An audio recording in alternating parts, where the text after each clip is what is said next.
Welcome to the Equratings Eventing Podcast, and today's show is actually an Eventing Podcast classic. So that means we have dug around in the archives and we have gone back to one of our most popular series, in fact, the Hall of Fame series. And the lady interviewed on this show is quite simply remarkable. She won badminton 6 times on 6 different horses, a feat that has never yet been repeated and is unlikely to be repeated, I would say. Catherine and I caught up with her at the end of 2020. So we are throwing it back to December the 30th, 2020, when this show was first released. And it is none other than the very lovely, the absolute legendary Lucinda Green. You're listening to the Equratings Eventing Podcast, the show with a light-hearted look at the eventing world, all of the big event previews, reviews, and special guests, and of course, backed up with all of the key Equirating stats. Welcome to the Equratings Eventing Podcast.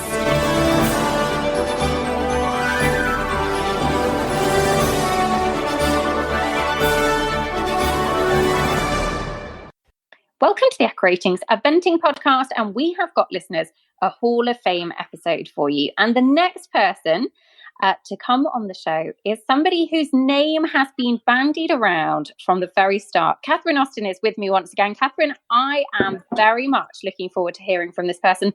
Legend, absolute legend. I know that's a much overused word, but I think we can definitely use it this time. This person is undoubtedly the most famous event rider Britain has ever produced, and her legacy to the sport continues all the time through her teaching, her training, her passion for cross-country riding. It really does. That was very well put. She is, of course, Lucinda Green, the only person to win badminton, a record 6 times on 6 different horses. I'm sure we'll talk about a few of those horses. It's just an absolutely remarkable achievement. Lucinda, thank you very much for coming on the show.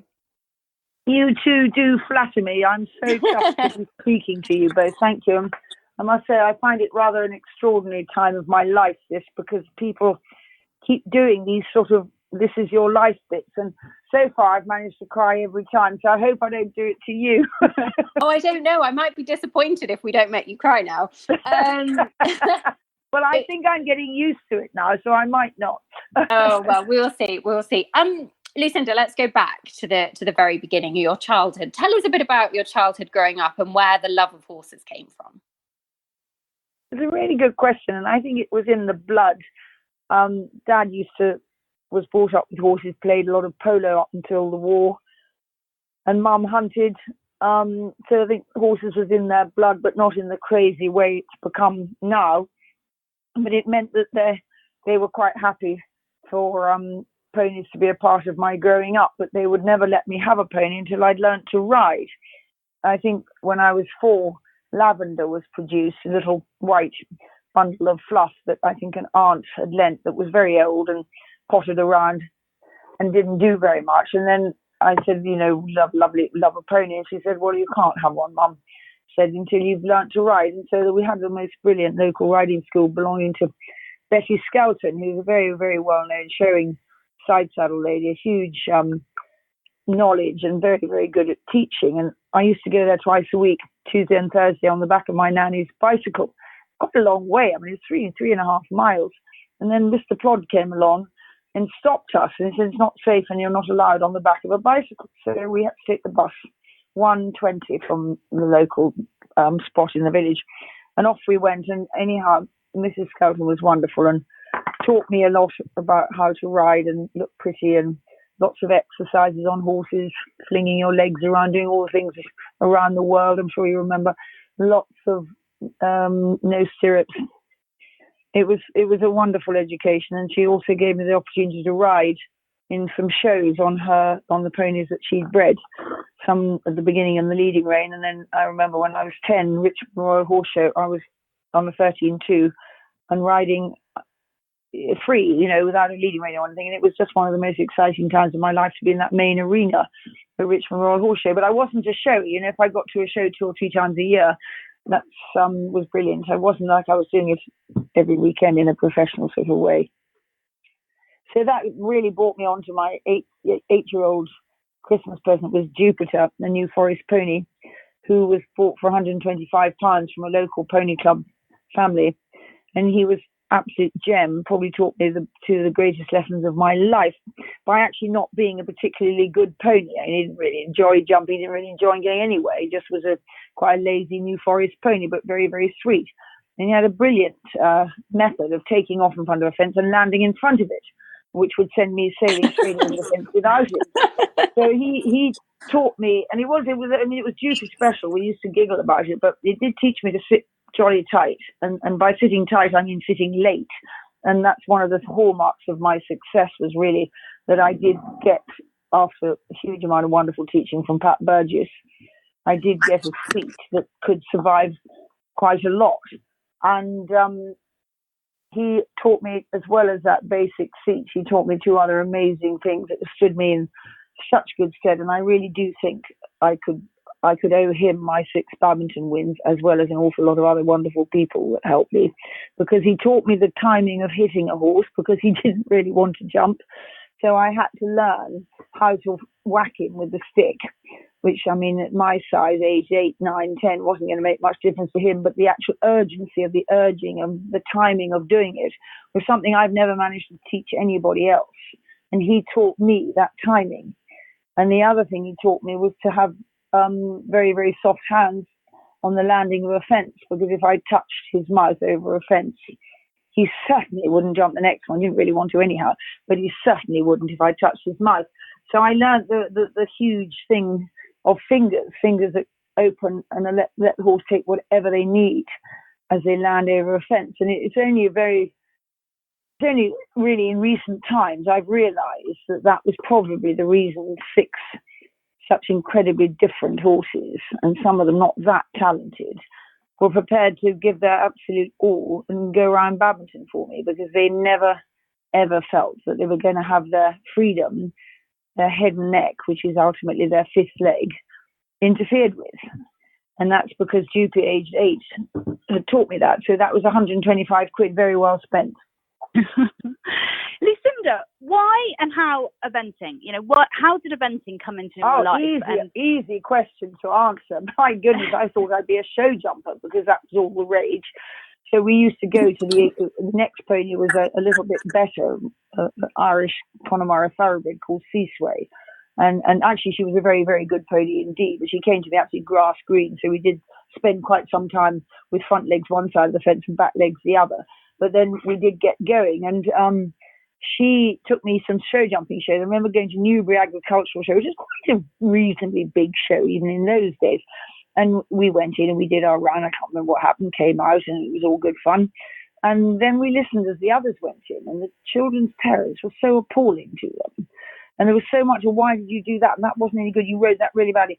And I just come out, and Mum and Dad, I don't know what happened in there, but we all thought it was great anyhow. And we loved it, and it was such fun. And then we suddenly realized that this wasn't fun, because the attitude of all those people that we were competing with was so, well, we thought it was awful, but it was certainly different. So then we went Pony Club eventing. We tried that. And that absolutely took me, because A, the people were lovely.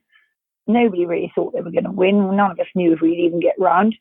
And the thrill of cross country and of trying to persuade Seasway that it was okay to go from one side of a ditch to another. And it was just completely my métier. But then, of course, I had to struggle for the rest of my life with the thing that wasn't my métier, which was dressage. What came next? How did you move on to horses? Well, my legs were getting long, and Seasway was going to have to be sold, which was heartbreaking, because I'd had her for about 4 years.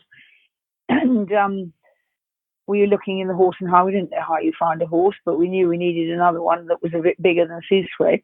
And there was quite a big, in those days, advertisement in the Horse and Hound. It was sort of a double column, and it said "Buy fair and square." And we're not really knowledgeable about eventing, but we did notice that the horse called Fair and Square had won Burley, and that was a pretty big event.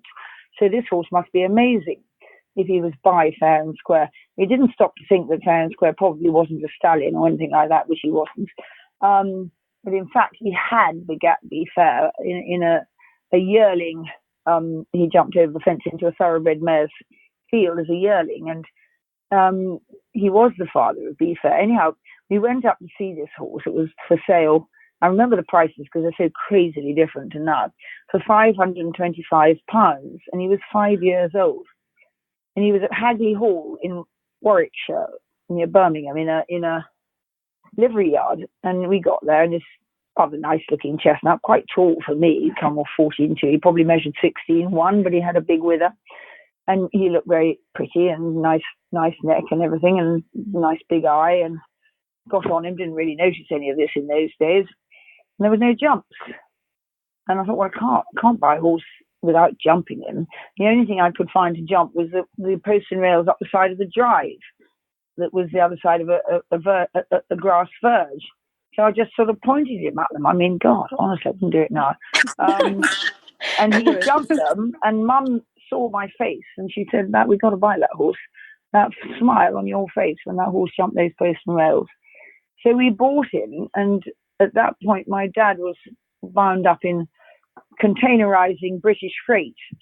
At that point, we still flung freight in nets off cranes into the holds of ships, and containerization had happened in Australia, and he was bringing it back into England, but there he was away from us. He was the only one who had any proper knowledge of horses, having been in the military, and he came back from Australia a couple of weeks later. So you might at least have bought a horse with 4 feet. And this horse, who had been vetted, but he did have a split from a wire cut or something in his coronet band, which meant that his hoof never grew down. It certainly hasn't done then, and it never did. So he had a complete split in his foot. And it actually, apart from a little bit of trouble early on, it never did cause any problem. But he caused problems because he was a nightmare. He only really knew to stand up on his hind legs. That was his answer to everything. He never did it when I tried him. They never do. And so Mrs. Skelton took him on for me while I went back to school.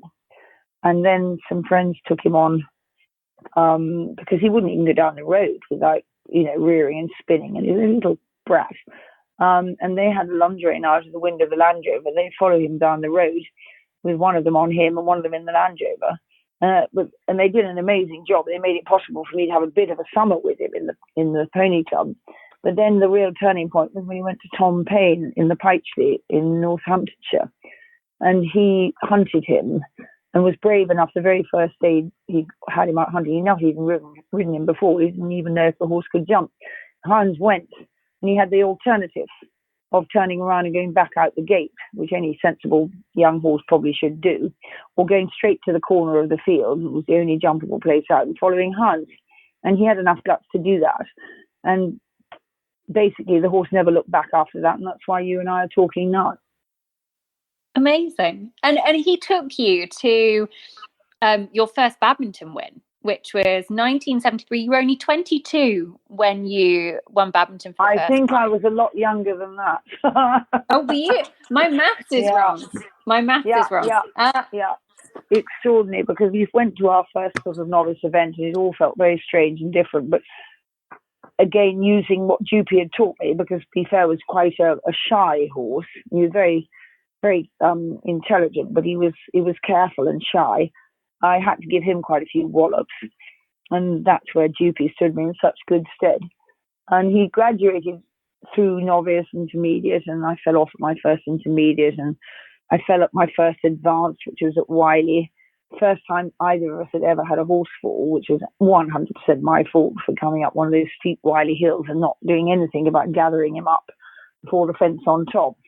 I wrote books about our journey because every single thing we did was such a huge lesson. And then he got me to badminton when I was 19, and he would have won that if I'd known not to wear leather gloves.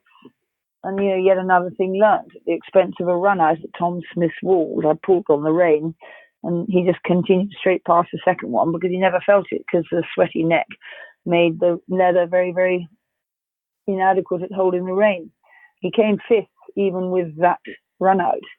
So he's rather extraordinary. He just had the most incredible depth of trust in me, and I had the most incredible depth of trust in him. And I honestly do think it was like a marriage, a really, really good marriage from a very young age. We just totally and utterly trusted each other, even though it had been a rough journey at the beginning. And he took me really from Pony Club to Olympic Games in 1976 in Montreal, and would have won a silver medal had he not slipped. Well, I say he would have won. He still had to get around the show jumping the next day, but he was in that position at the end of the cross country. Slipped the Achilles tendon off his hock as he turned for the finish. And I had no idea what had happened. He was just standing at the finish, kicking and kicking and kicking, and I thought he was having a heart attack. I didn't know what was going on. And I see that same injury occasionally now, and as soon as I see those horses kick, I know why they're kicking, because they've lost the Achilles tendon, and it feels strange, and they're frightened. And he recovered. He recovered enough to go home and to hunt, but he was never really sound again. He was a foreshortened hind leg, if you like. But it was a rough year, 76, because Wide Awake had won Badminton and died on the victory lap of honour, and still nobody knows why. So it was a bad time to then have one of those happen to you at the Olympic Games. But that was very much, as we know, very much the way of horses. How did you come back from that, Lucinda? So those two shocking things in a year, and you weren't very old. It was a tricky time, and I remember it very, very well because it was capped by my father being diagnosed with liver cancer, which means basically curtains. And he was a huge force of support, not so much of how to ride, but he was very, very good at management because he'd been taught in the cavalry. And whilst management had become ever more modern since his time, he had some very sound basics that he put across to me early. And then when I finally had my first girl groom, I didn't realize he did quite a lot with her too. So it was a terrible blow to know that he was going to be very ill for the next few months, and he surely was. And then we were sitting in London, and the telephone went, and it was Elaine Straker, who owned an extraordinary horse called George, who had competed with her son Matthew and her son Nick in quite a high level for quite a long time. But they were in the army, and they came and rode him and then went away again and came and rode him. And I just happened to have seen him twice, but he had a record of falling 5 times, consecutive times, in the last fence, including Badminton.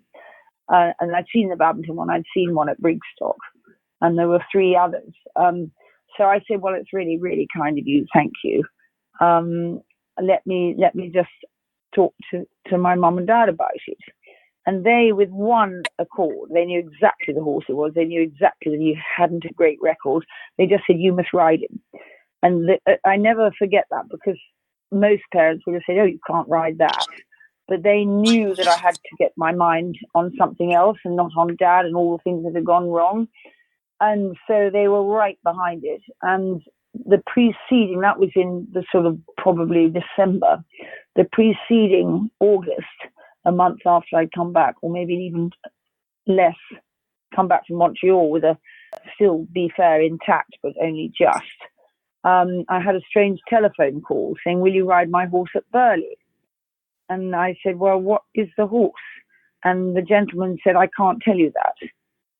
I haven't told my rider that I'm not going to have her ride him anymore. So I thought, oh my God, this is the very position that I do not ever want to be in, which is not being able to talk to the rider before you take on a horse, because it's sort of polite and kind to do that. And anyhow, I talked and eventually got out of him that the horse had been to Punchestown that spring and he'd fallen. So I said, I think I know what this horse is called. It's called Kildare, isn't he? He said, how do you know that? I said, because I was at Punchestown. I remember watching it. And he said, well, yes, it is, but you're absolutely not to tell his rider because it's very difficult and all that. And then I went to walk the course at Dauncey that afternoon, and God almighty if I didn't bump straight into her. And so for the first time in my life, I had to just pretend I didn't know anything about it and just said, how are you? How's Kildare? It was awful. I felt so bad about it. I've never forgotten it. Anyhow, he brought the horse down 3 weeks before Burley. It was fat like a broodmare. And Dad and I looked at it and we said, well, we've got nothing to lose. You know, we've got no other horses to ride. And we said to Mr. Seidel, we'll try and get him fit enough. And off we went, and it was really quite scary jumping in because he didn't appear to jump. He just went down to Toby Balding's hurdles at the rate of knots, but never got anywhere because his stride was so short. But everything happened, boom-de-boom-de-boom-de-boom, and he got to the hurdle and nothing changed. His legs just stayed up in the air for a bit, and then he was to the other side and boom-de-boom-de-boom on. He scampered along like a mouse, and he didn't really jump. He just lifted his legs up. So we sort of thought, oh my God, this horse cannot get round Burley. He doesn't even jump. He just sort of has a way of getting from one side to the other. But anyhow, 3 weeks later, we arrived at Burley. He didn't know how to do an extended trot. And David Hunt was helping me. He took the boards out the corner of the practice arena and he said, right, just keep trotting, keep going until you get something, all the way across the field. Anyhow, he went round Burley. He just did exactly what I've described over every fence. He just sort of lifted his legs up and then eventually landed the other side and scampered off. And he wouldn't be told to slow down at any fence. He just scampered into the capabilities cutting, which is a complete, you can't see the landing at all. You need to go in slowly. He scampered in, popped over, popped down the bank, up the other side, and away he went. Everything was a scamper, and there wasn't a lot I could do about it. And he jolly well came second. And I'd had him 3 weeks, and he was as fat as a pig 3 weeks earlier. So it was actually a miracle for all the horrible things that had happened in the preceding 3 months. This was a real turn of the tide. And then I had those 2 horses to ride at Badminton, and George came to me 3 weeks before Badminton, his owner Elaine having really not wanted him to ever not be with her. So she got him fit and sent him down, and the blacksmith promptly pricked him. And so he was off a week. So I had 2 weeks. And then he went to Badminton, Kildare went to Badminton, and all sorts of things happened around there. But long story short, they were first and third, which was the most extraordinary thing because the little Kildare was just so not cut out to be anything but a nice hunter. But he just had the biggest heart, and he was first, second, and third at Badminton in his lifetime. And I don't think that record has ever been equalled. And if you asked me which of my horses was the least likely to win Badminton, every time it would be Kildare, and he was the one that was first, second, and third. Extraordinary. And what was George like? How did you build a partnership with a horse that had a record like that had fallen so many times? Well, it had a huge amount to do with Elaine because, true to form, he went round the steeplechase at Badminton, which you have to do quite fast, and he just didn't bother to back off the open ditch, and he took the guardrail across the fence. I remember as I came round for the second time, it was diagonally across the fence. It was supposed to be in front of the open ditch. And I thought, oh, shoot, this is never going to work.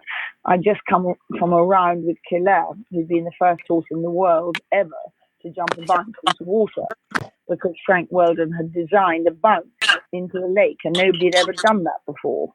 And nobody knew there was one, so nobody practiced it. And there were little pink life belts on both elements, and they were 14 foot apart, which nowadays would probably be 12. But in those days, nobody knew what the bounce into water should be. And Kildare came down to that. And I knew that everybody was waiting in the rider's tent to see if it was possible. I knew there were 1,000 people around the lake waiting to see the splash. And I shall never forget it. And he scampered in the way he always did. You didn't tell him what to do. And he jumped the first rail. He put in a little scampery stride, and he jumped the next rail. But I knew that George couldn't do that. George was what I would term a normal horse. He didn't have the scamper. So I just couldn't see how he couldn't possibly fall. He had to fall. And in the box, I couldn't go the long way, because the long way was just stupid long. And I just said to Elaine, as we were sort of preparing to get on after he'd been washed down after the roads and tracks and steeplechase, I just said, I don't think he can do that bounce. I don't think I can ask him to do that. I think I've got to find another way. And she just looked at me, she said, Lucinda, he's hunted all his life. He will look after you. He will jump that. And I thought, right, it's going to be on your head. I didn't say this, but I thought it took the pressure clean off me. And as I came into it on him, I thought, this is entirely in Elaine's basket. She's told me he'll look after me. I'm having to believe her because I don't know what the alternative is. And he did. And he jumped it absolutely beautifully, and he won the whole flipping thing. It was just remarkable once the fences didn't give like they did on the steeplechase course. You took George to Burley for the Europeans, Lucinda, after that. And that was a particularly emotional weekend. It was a very, very difficult weekend because Dad had died about 2 weeks before, having been incredibly ill, as you are with this wretched disease. And during the time that he was really, really ill, I'd gone on a fast, and I'd stopped eating in sympathy, and I ate cheese and apples, and that was all. And I had lost a lot of weight and was very, very weak. and George was quite strong. He was he was a German thoroughbred actually, but you might think if you looked at him now that he was almost a New Zealand thoroughbred. He was quite a heavy horse and meant to only be 11 or 12, but I always swear he was about 4 years old. He felt an old horse. And he went round the steeplechase at Burley up on the golf course.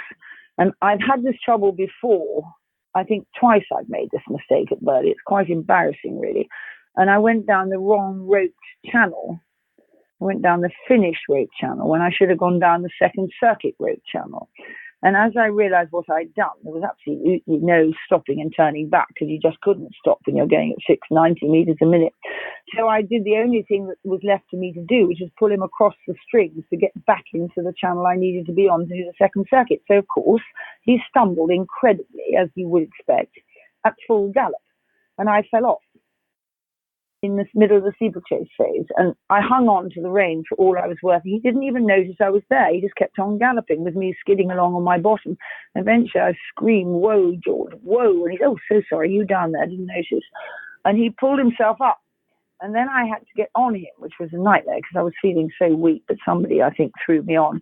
And he came around that steeplechase course inside the time, despite that. And it was a wow, because I don't know how he did that. And then he went down the whole of phase C. A bit pooped, I think. And I was completely pooped. And I got into the start box, and Richard Mead was our team captain, came to sort of give me some last minute advice, but couldn't find me because I'd locked myself in the loo because I didn't want to speak to anybody. I just hadn't got the strength to open my mouth. And yeah, as I came out of the loo with a lot of banging on the door, and you've got to get on, you're starting in 2 minutes. He just looked at me and said, "Come on, girl, you can do this," or whatever, you know. And so off we went. And about 3/4 of the way round, I really was thinking, I just don't think I've got another quarter of this course in me. And there was a marvellous, it was quite late. I was last to go, and 5 in the evening, and a lot of people had gone home. And there was one wonderful man in tweed +4s, and he raised his shooting stick. There was really no other spectators around him. He just said, "Come on, England, come on, George," really loudly. And I heard him, and it just gave me whatever I needed to somehow get him back into some sort of balance to jump. It was a Land Rover fence, but it was very different in those days, to jump the fence that was in that situation. And he did get me home. And then he had to jump clear in order to even think about getting what he was lined up to get. He was second at that point going into the show jumping. And a German called Karl Schultz, who didn't have a great show jumper in Madrigal, was lying first. So if I could go clear, that would put a lot of pressure on Madrigal. And I just knew that George was jumping everything he hit everything in the practice ring. He was just tired. He was an old horse and he was tired. And I stood there absolutely. Dad had died a week or two before, so obviously he wasn't around. And I stood at the entrance to the show jumping arena, clearly in a daze. Dick Stillwell came up to me. I just suddenly felt this almighty pain in my thigh, which was him pinching me, and said, "Come on, girl, get in there." And that did it, actually. He jumped the whole course. I don't think there was a fence he didn't hit, but not one of them came down. And Karl Schultz had his usual rather terrifyingly flat show jumping, because that was the way the horse was, very, very flashy dressage. But the flashy dressages very often in those days couldn't show jump. So George won the European, so he'd won Badminton and Burley in the same year. And I was then asked if I would want to ride him again in the next year. And I said no, because I honestly don't think there's anything left. And he did come out again with another rider. But I saw him doing a hunter trials, and I thought, thank goodness I made that decision. And he didn't ever do anything else. He went hunting after that. But he'd given more than his all, that horse. And I just knew that there wasn't anything else left. And I'd been incredibly an amazing story. Yeah. From obviously George and Claire went on to Badminton, as you mentioned, in 1979. It was then in 1980, I guess, your second Olympics experience, which was a slightly different one because it was the boycotted games. And so it was sort of an alternative Olympics in Fontainebleau, where you had a humongous rise up after the first phase and ended up with a top 10 finish on Village Gossip. Yeah, he was a remarkable horse. He didn't feature as one of the 6 Badminton winners because I couldn't work out how to ride his dressage, but he was second, I think, 7 major international events. He was a runner-up, and eventually, age 15, I worked out that if I just kept my hands still and didn't try and pull him on the bit, he would sort of vaguely go on the bit, and did a test that actually beat Bruce Davidson and Mike Tango, who'd won the World Championships in 78, and did win Punchestown, age 15.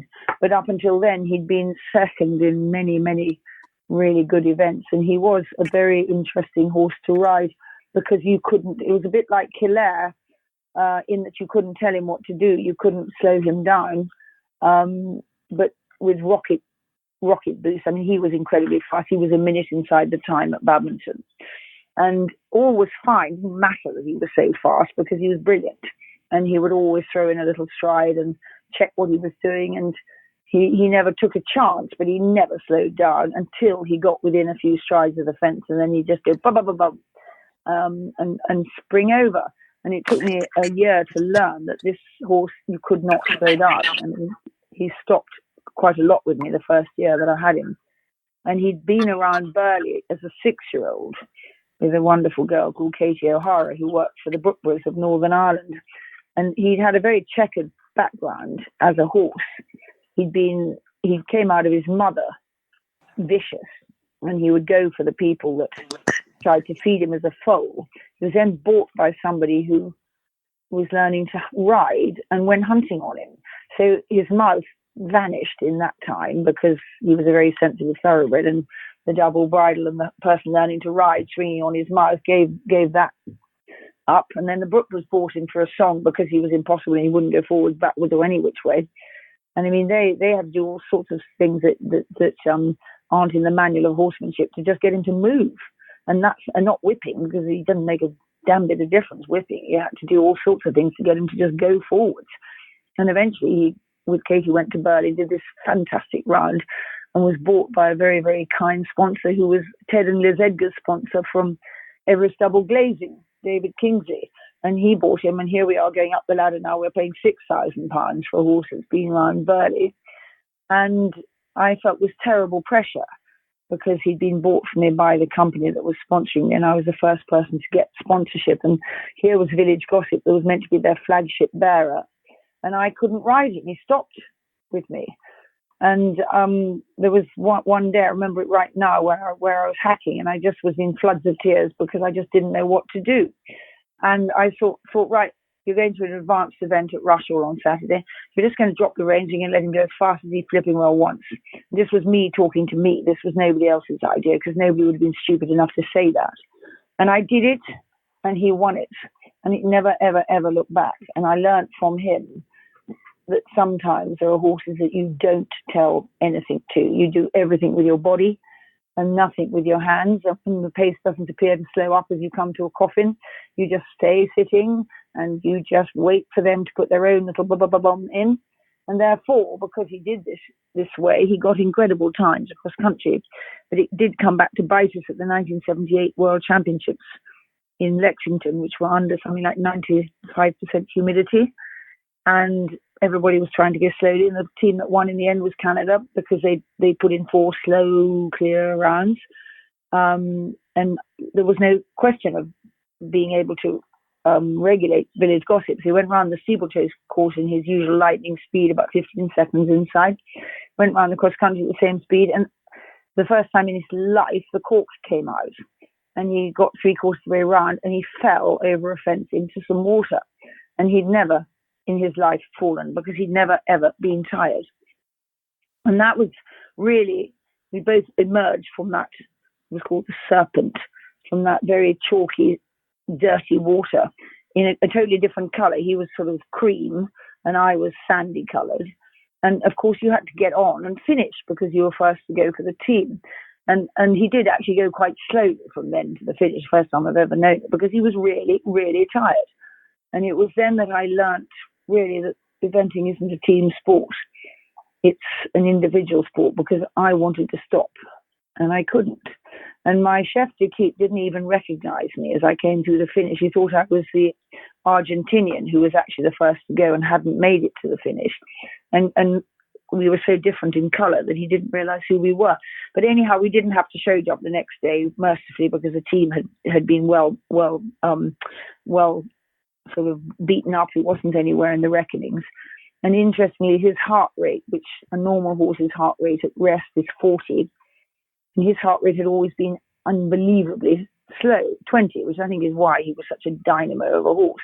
And after that experience, his heart rate came to the same as other horses. He was then 40 for the rest of his life, and for the whole of the next year, he was still not great. And I retired him from Badminton. And then the year after that, he came back exactly as he had been. So we were very, very lucky, because that damaged quite a lot of horses, that experience going in that 95% humidity. But he was the horse that came. Where did he come? You were asking me about him. Wasn't Burley? Was it? Seventh at the Fontainebleau Olympics. Fontainebleau. I was trying to think. He didn't go to Olympics. What I'm talking, he was at Fontainebleau, and that classically has two huge memories for me, and I'll make them very quick. He was really, between us, we couldn't do dressage.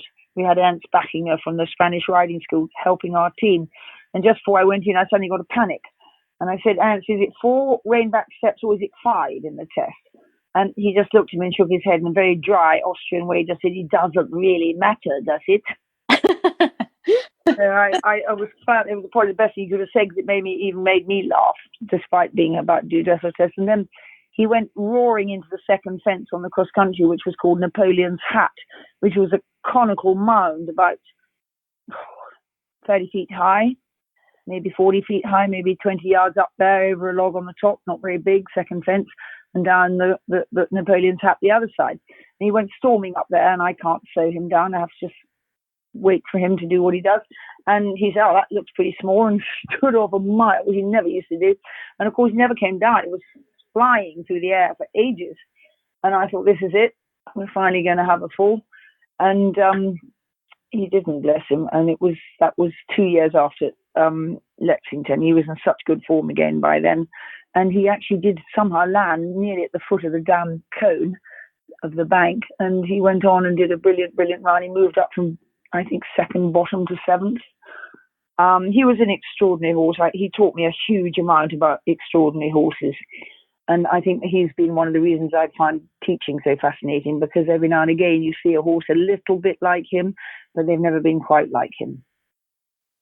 And he played a part in you learning how to get the best out of Regal Realm, I think, who was your world champion. Yes, Regal Realm was an amazing horse. He had a brain that I could understand. I never did understand village gossips, really. It was a very good brain, thank goodness. Regal Realm had a difficult conformation. His neck came out the bottom of his chest and went straight upwards. So I was permanently with his ears in my mouth, because he was keen, he was a thoroughbred. And I did find myself gobbling his ears a lot, which made dressage incredibly difficult. But I had learnt so much about leaving a horse alone, but helping him still be in balance, that riding Regal Realm, I think, wouldn't have been possible without Village Gossip. But he was so much easier than Village Gossip. But the same sort of tactics applied to him, and he was utterly brilliant and very, very fast, and show jumped extremely well. And dressage was after a year or two was sort of bearable, whereas Gossip's was unbearable. But he used to get quite good marks, because I think in those days, and probably it still happens, you used to get an extra 10 before you got past X, because you were a rider with a name, and that I relied on quite a lot with him. I got some good marks, and then I went to the Olympic Games in Los Angeles, hot favourite to win, everybody's bet apparently, and Anton Buehler, who was a Swiss dressage judge, who was always extremely tough, because he was a good judge. And anyhow, my mark came out exactly as it should have done, which it hadn't done for the preceding 2 or 3 years, which put him right down the list. And he ended up, I think, 5th. And people said, oh, you must be so disappointed that you didn't win. And I said, you know something? I am so thrilled. He did every single part of that games as well as he possibly could. Every single fence, every single movement. There were just 5 or 4 others better on the day. And that was exactly how I felt. But, you know, it was all the rage about him going to win the gold medal. I think he did win badminton the year after. I think my chronology is a bit bad, but I think he did come back and win that, which was wonderful. But he was probably had the people said he could have show jumped, even though he never bent his back once. I would think he had kissing spines. He always jumped with his head right up. He never ever basculed.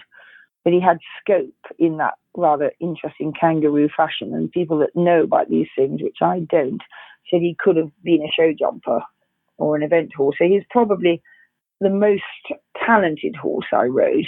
But he really did find dressage hard because of his conformation. One more badminton winner, Beagle Bay. But I'd love to move on and talk slightly about your kind of the rest of your life and your career. You've done a huge amount of journalism for the Telegraph and for Horse and Hound, riding all sorts of really famous horses, which must have been quite fun. I had the best time. I had about 18 years with the most wonderful editor of sport called David Welsh from the Telegraph. He developed the what became a daily sports pull-out. So that needed filling. And he used to dispatch me to go and ride racehorses, which was quite scary because I didn't know how to ride a racehorse. And the very first one he sent me off to do was Desert Orchid. And he was something else. And he was quite an ordinary, he had a slightly round front to his face. He wasn't the most elegant, beautiful horse. He was a really lovely steeplechase type, white. And he didn't really particularly stop when you asked him to. And he came off the end of the little gallop that he was on, and he just kept cantering. He wasn't going very fast, but he just kept going. Never managed to stop him. But that was a wonderful entry into, that was my first article for the Telegraph. And I was lucky because nobody really done it before. They'd never really written about the horses. They'd written about the jockeys and the trainers and everything else. And obviously they got a look in. But what I loved doing was writing about the horses and how they felt and their temperaments. And I did find it quite scary because quite a lot of these horses were quite strong. And there were 2 sorts of trainers I discovered. There was the sort of trainer that really didn't want me on them, but was doing it to get a bit of publicity. And there was the sort of trainer that thought I must be absolutely brilliant because I'd won badminton. And the first sort was the one that knew perfectly well I didn't know how to ride a racehorse. The second sort probably learnt by the time it was too late. But anyhow, I don't remember damaging any of them, but there was one in Ireland who went up the gallops at a sort of 45-degree angle because his head was, the only way you could control him was he put his head there, because it's obviously how he'd been controlled, was to have his head at a 45-degree angle to his body, which is an awful thing for a horse to have to do. And in the end, it's going to lame him because he's not level on his front leg with his head 45-degree angle away. And he was called Sound Man. And he was very, very fast 2-miler. Anyhow, he went pretty fast with me too, but we did manage. He did know to stop at the end, so that was good. But there was another really brilliant horse that won a champion chase. And I think John Hales owned him, and he was trained in Cumbria. And he was called One Man. Yeah, stunning. And that was the one I would have loved to have taken eventing. Out of all the horses I rode, and I rode some unbelievably wonderful thoroughbreds in 18 years. One Man was my pick, and he was about 15.3. That's probably why I like them small. And then the what I did for the Horse and Hound was great fun because that was a few show jumpers. That was a champion cob of the year for Jane Webber Ross, Nick Skelton's, I think was it Arco? I can't remember what it was. The worst of all of them was dear Laura's Bechtel-Simers Mistral Horse, the chestnut dressage horse that took her to London. Yeah, I could not even get him anywhere near the bit, not just on it, nowhere near. And dear Laura is such a super girl, and she was sort of saying, do this, do that, and absolutely nothing flipping well happened. And then I was meant to do piaffe and passage and all these things that he did, but I mean, there was just button pressing. I had no connection with him at all, and I thought that's why I can't do dressage. That is just, we've just seen it in full glory. So there were some wonderful experiences. I think the champion colt was one of the best. I just loved riding him. He was hysterical, and we had so much fun. Is it following on from sort of some of the highlights of your eventing career, and has been a real passion of yours has been teaching? Tell us a bit about that, because it's something that you're extremely well known for. You do all over the world, and something that you're remarkably good at as well. Well, I've been very lucky with that too, because you never think you can teach. And when I was at school, my dad was a very good teacher, and he taught me very well tennis at home. And we were having a go at school in the summer in a games lesson at helping each other. And Miss Waller must have been listening to me teaching this friend of mine, because we all were in pairs. And then she looked at me and she said, "You've got a vocation, I said, "What does that mean?" And she told me what vocation meant. She said, "You can really teach." And I was probably about 14 or 15. And I never thought anything of it, but I never forgot it, mostly because I didn't know what vocation meant. And then at about 23, 24, Peter Gray was a friend of mine from Bermuda who based himself in Canada, and he was at several Olympic Games, and he rang up and he said, "Would you come and teach? I want to do something to return Canada the favour for looking after me." And I said, "If you find me £1,000 a day, yes." And that was a lot of money in those days, but I thought, I really don't want to do this, but I'll put a crazy price on it. And of course he said yes, but I didn't put any outline as to how many people I'd teach. So I started at 7 in the morning. 36 people later, 9 at night, I finished. And this was my first experience ever of teaching. And I didn't know how to get people's names. I called them green shirt, blue shirt, red shirt. I've never forgotten it, ever. And in one of those classes was a guy called Arthur Tateshi, who was half Japanese, half Canadian, who was completely hysterical. I mean, he fell off like this, fell off like that, burst into laughter. Such a character. And he said, "I'd like to organise a clinic for you somewhere else. Will you come back?" And that started him pimping me for about 15 years around America. And he didn't have any contacts in America, but he was a salesman. So he was my pimp. And he sort of organised for me these clinics in America, all of them at £1,000 a day. And I gradually began to, I suppose, get a bit better at it. I found some names instead of green shirt and red shirt. And I got, let's have just a little bit of a limit on how many people, because really I'm no good to anybody after a certain amount.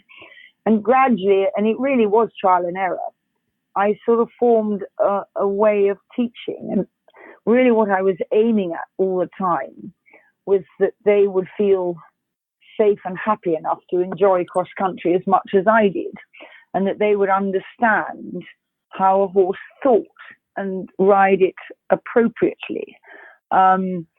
Never forgetting Hugh Thomas, who's always been a great acquaintance of mine, but I've always been faintly frightened of him, which he'd laugh a lot if he heard. But I remember one day, crikey.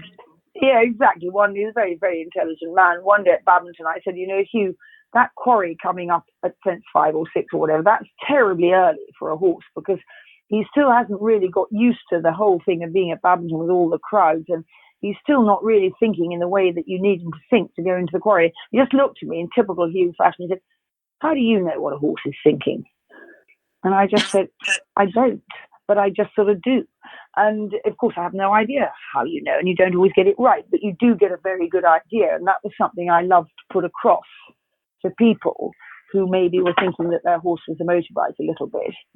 So that was the two things, really. I wanted people to be in a position whereby they didn't fall off, they didn't interfere with their horse's ability to jump, and therefore they could have much more fun than if they did fall off or did interfere with their horse, and that they would start to think through their horse's eyes and not just think through their own eyes. And I suppose that became, over the years, at the beginning, it was just a means of earning money, because as you well know, there's not very many ways of earning money in horses. And then I suppose the older I got, the more of a interest it became, and the more of a passion it became. And it is something that I find extremely fulfilling. But my goodness, there are difficult times, and you never ever know all the answers. And I think that's probably what's so wonderful about it. You're leveled.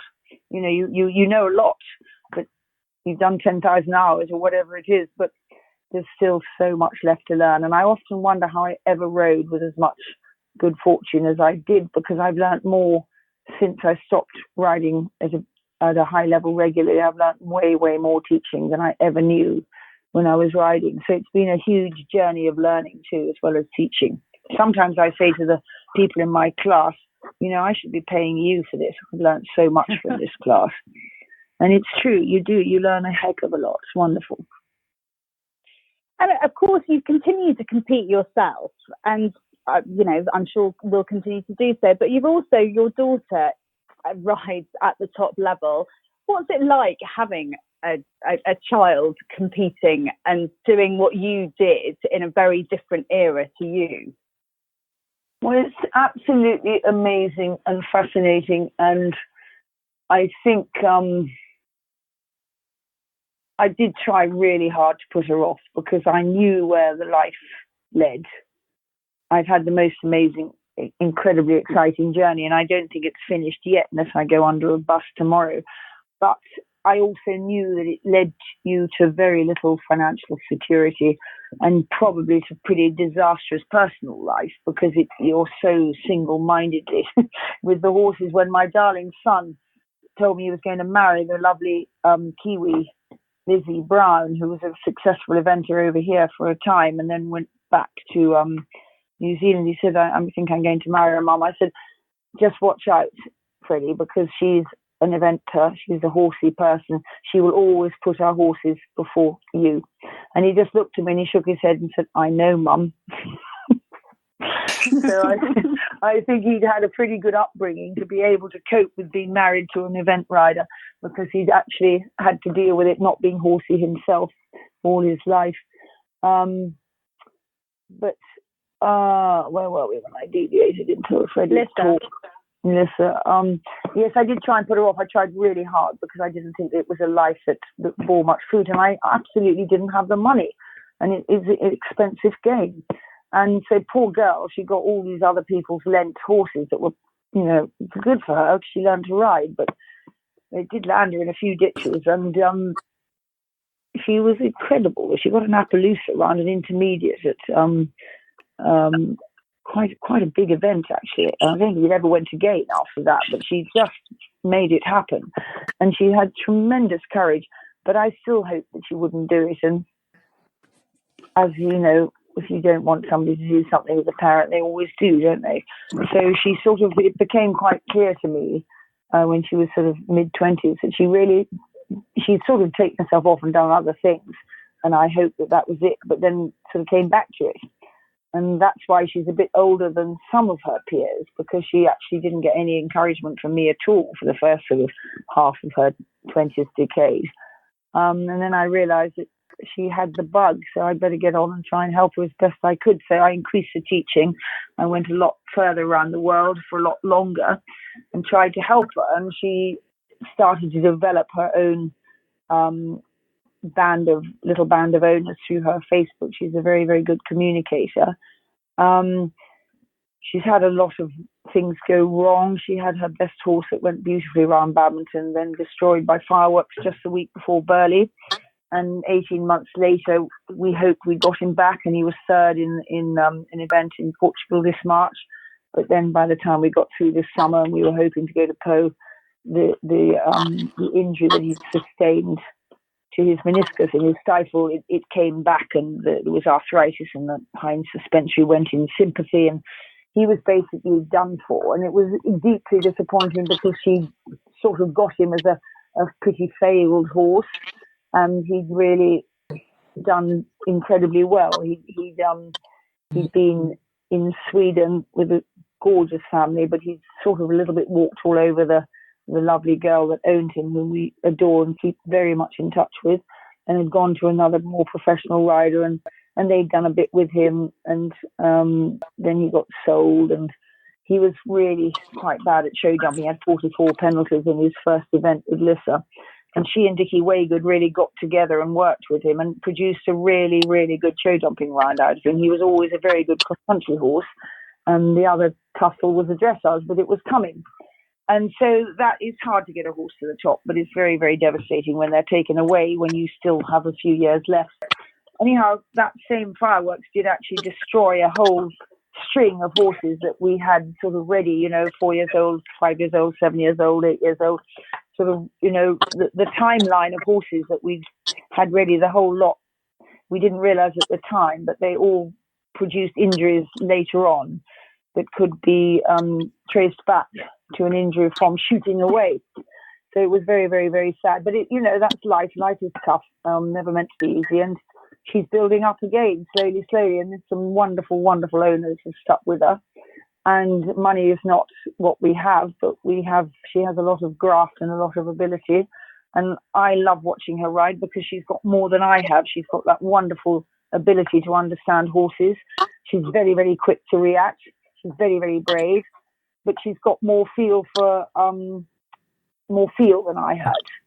She she's dad had a lot of feel, and she's got the best bits of both of us, really. So I just say, take your time. You can't do any of this in a hurry. If you love it as much as you appear to love it, you'll get your just reward, but she's going to have to be patient. It will come. She came on the show earlier this year. We had a Lucinda Green Red Mills special, and it's actually one of my favourite shows of 2020. And we had so many people get in touch after it because her story is absolutely incredible. And we really, really hope that some good luck is coming her way in the next few years. What a still lovely online. thing to say. She was so honestly, embarrassed by that whole podcast. She came out and said, "I'm never going to do that again. I'm so embarrassed. I didn't know what to say." She was honestly, brilliant. Lucinda, she was amazing, absolutely. Oh my God, amazing. I wish here, and I actually, when we finish this, I might get you to say that to her in person because she's outside. Because she really doesn't have a lot of self-esteem. It's understandable. Really, me as a mother must be a bloody bad start, really. But she really did think she had done a bad job. So it's really lovely that you felt that, and I might grab you to say that to her when we finish. Oh, I will with pleasure. And listeners, if you haven't heard it, go back and listen because it is unbelievably inspiring. And she puts it across beautifully.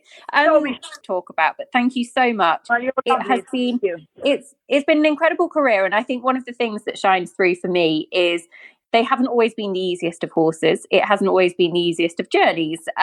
You say luck, I say hard work, dedication, and a hell of a lot of talent. But it has been a real pleasure to go back and look at some of the highlights with you. So thank you. Well, you do your research so well, and it's absolutely amazing. And you've even managed not to have me cry. So that probably would have been, you would have managed to be on luckily we're not on a screen. Lucinda, thank you so much. It has been a pleasure. And Catherine, thank you as always. It's always a pleasure, and it's always a great pleasure to speak to Lucinda, who I've lost lots of stupid questions to over the years and had remarkably sensible responses. So thank you. Great. Listeners, we really hope that you've enjoyed the special Hall of Fame episodes. It has been a real treat to bring it to you, and we have much more coming up for you, so do stay tuned. But for now, a very, very big thank you for listening, and we will be back with another episode of the Echo Ratings Eventing podcast before you know it.